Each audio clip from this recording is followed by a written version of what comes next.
ہر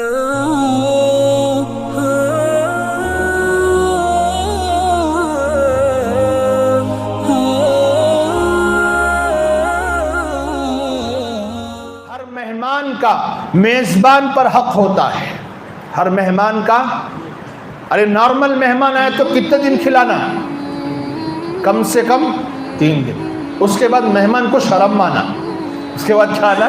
مہمان کو بھی شرم مانا. چوتھے دن میں روکیا تو اس کے اوپر بار بوجھ بڑھ جائیں گا نا.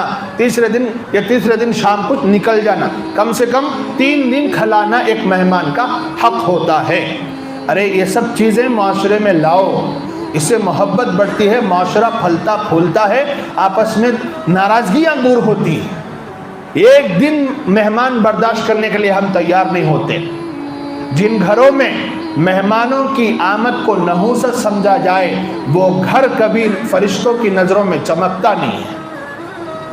فرشتوں کی نظروں میں وہ گھر چمکتے ہیں جن گھروں میں مہمانوں کے آنے کو سعادت سمجھا جاتا ہے. مہمانوں کی آمد و رفت جن گھروں میں ہوتی ہے، رزق کی برسات اس پہ ہوتی رہتی ہے. آزما کے دیکھو، اگر یقین نہیں، یہ سب باتیں حدیثوں سے ثابت ہے اگرچہ کہ الفاظ میرے. رزق میں برکت چاہتے ہو تو مہمان کا استقبال خوش دلی سے کیا کرو. کھلاؤ پلاؤ، اللہ نے جو ہاتھ میں رکھا ہے کھلاؤ پلاؤ، اس سے برکت ہوگی رزق میں. تو ہر مہمان کا میزبان پر حق ہوتا ہے. اے داؤد، ان زائرین کا مجھ پر حق یہ ہے کہ میں انہیں دنیا میں عافیت سے نوازوں گا اور آخرت میں جب میری ان سے ملاقات ہوگی تو ان کی مغفرت بھی کروں گا. یہ داؤد علیہ السلام سے اللہ تعالیٰ نے ارشاد فرمایا کہ دنیا میں تو معافی کا اعلان بھی ہے اور آخرت میں مغفرت کا اعلان.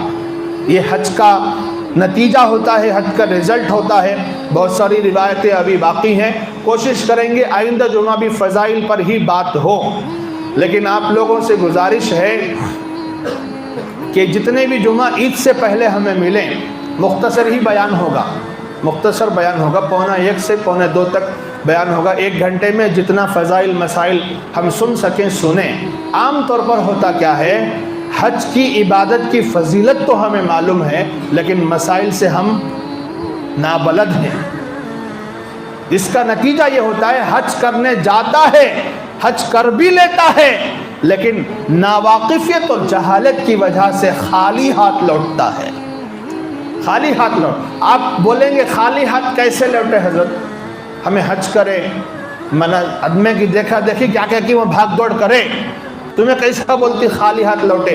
خالی ہاتھ لوٹے اس لیے بولتے ہیں کہ بعد کی زندگی میں کوئی فرق نظر آتا ہے. جس کا حق مبرور ہو جائے، قبول ہو جائے، مقبول ہو جائے، اس کی بعد کی زندگی زمین و آسمان کا فرق آ جائے گا. وہ نمازوں کا پابند، وہ سنت کا پابند، وہ جھوٹ سے بچے گا، دھوکے سے بچے گا، رشوت سے بچے گا، سود سے بچے گا اور دھندوں کے غبن سے بچے گا. دوسروں کو تکلیف دینے سے اس کی زندگی میں نمایاں فرق آ جائے گا، نمایاں فرق.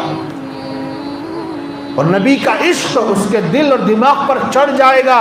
لوگ دیکھتے ہی کہیں گے ہاں بھائی حج نے اس کی زندگی بدل دی.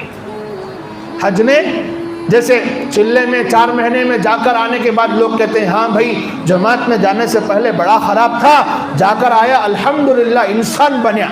بولتی نہیں بولتی؟ ایسے حج کے بارے میں بھی لوگاں بولنا، حج کے بارے میں بھی لوگاں بولنا حج نے اس کی زندگی بدل دی اور نمایاں فرق معلوم بھی ہوتا ہے. تو اس لیے میں کہتا ہوں حج برائے حج نہ ہو، برائے نام حج نہ ہو. مسائل جانیں، فضائل جانیں، ایک ایک چیز اس کی جاننے کی کوشش کریں. ان 4 جمعہ میں جتنا ہو سکے میں آپ کے سامنے باتیں رکھنے کی کوشش کروں گا. اللہ سے دعا کرو اللہ تعالی ہم سب کو بھی حج مبرور عطا فرمائے. اور میری پوری کوشش تھی اور اب بھی چل رہی ہے کسی طرح ایک مرتبہ کعبۃ اللہ اور نبی پاک صلی اللہ علیہ وسلم کے روضہ اقدس پر حاضری نصیب ہو جائے. لیکن میری تمنا یہ تھی کہ ہم اپنے خرچ سے جائیں، اللہ کو منظور نہیں ہے. میں آپ سے درخواست کرتا ہوں دعا کرو اللہ تعالیٰ اتنی وسعت دے کہ ہم اپنے دم پر حج کا سفر کریں انشاءاللہ. تو تو آپ سب کے حق میں دعا کرتا ہوں، آپ سب میرے حق میں دعا کریں۔ اللہ جن کو حج نصیب نہیں ہوا ہے سب کو حج عطا فرمائے، اور نبی پاک صلی اللہ علیہ وسلم کے روضہ اقدس پر حاضری اور وہاں درود و سلام کا نذرانہ پیش کرنا اللہ ہم سب کو نصیب فرمائے۔ آمین۔ وآخر دعوانا ان الحمد للہ رب العالمین۔